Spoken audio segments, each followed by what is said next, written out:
Hi everyone! I've just made a yummy Vietnamese caramelized pork stir fry and I thought I'd share with you guys how I shoot it. Well, the first thing I always ensure is that my hoover is around to pick up any spills off the floor. Say hi, Dozer. Don't be camera shy. So this is the room that I do all my shooting in. It used to be my dining room and it's still continuing to evolve, so it's quite messy. This is the very delicious caramelized pork stir fry that I made. I know it looks like nothing now, but wait till you see it all dressed up. I just got back from LA yesterday and the fridge was completely empty and look how full it is already again. Okay, so let me just grab my cilantro or coriander. Do you know this trick? You just keep it in ice water and it just makes the leaves nice and perky for styling.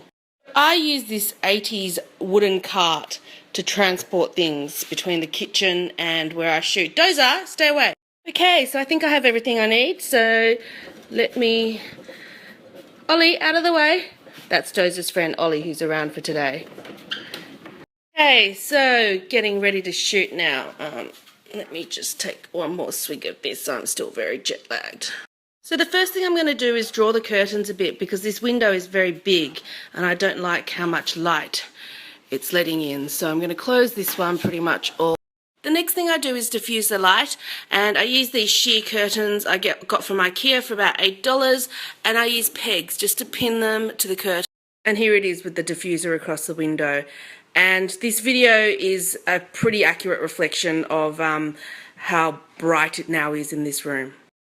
Where's my Coke? I need some more Coke, I'm so tired. Next up, my props.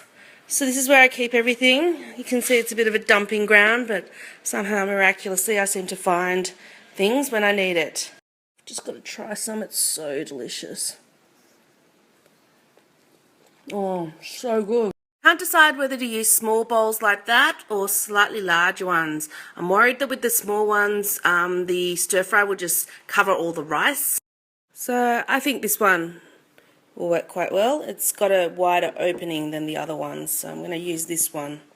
So this is my shooting surface, which is a long piece of wood that I had cut in half, and all I do is just line them up together like that to make my shooting surface. I've been using this shooting surface quite a bit in my photos lately, and it's because I just love how textured it is. It just comes out beautifully in photos. It's sitting around for a while now, so it's gone cold. So the first thing I need to do is give it a nice spray of olive oil to make it look like it's just off the stove. Now let's shoot. So I just put it on the shooting surface, and the table is about 2 feet, no, maybe 3 feet from the window, about 1 metre. I'm going to move the table a little bit closer to the light source, so now it's about 1.5 feet from the window. The way it's set up at the moment, the light is coming from the side of the food, and I'm going to shift it so the light is coming from more behind the food, so it creates better shine on the surface. So this is what I've moved it to, so you can see that the light is coming more from a diagonal direction. I'm going to be shooting from here. So now I'm ready to shoot. I've got my camera set up on my tripod and it's set at a fairly low angle because I want to capture nice surface shine. I did a test shot and it was a little bit dark, so what I've done is I've just placed a reflector opposite the window to reflect some light back onto the set. There's the shot. I like the lighting, but it looks a little too brown to me, so I'm going to add a bit of garnish to make it look a little bit prettier. So here we go, just sprinkling some shallots on. And here it is with the garnish and without. So you can see a little bit of greenery just makes such a world of difference. So now I've plated up the food in the bowl that I chose earlier, and I can already tell that the bowl is too small.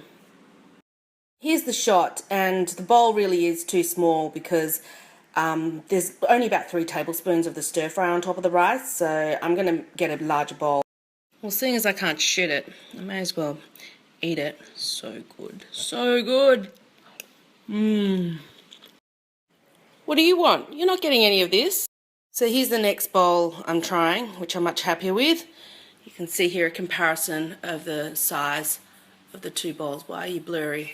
There you go. I thought the photo was just a little bit bare, so all I did was I added a little scattering of shallots in the background and a spoon. That's all. This is the third set. I like to do 3 photos per recipe. And there's the shot. So here's a look at my setup for this shot. So I've got the reflector there, and the camera is on a higher angle so it can capture more of what's on the shooting surface. Okay, so here's the photo set. There's the first one in the pan. That's the bowl I didn't like. That's the serving bowl. And that's the last one. Oh, by the way, that green tea, that's just a splash of my Diet Coke with some water. That looks like green tea, doesn't it? I know I should do a proper sign-off, but I really want to eat. I'm so hungry. And that concludes my first Snapchat.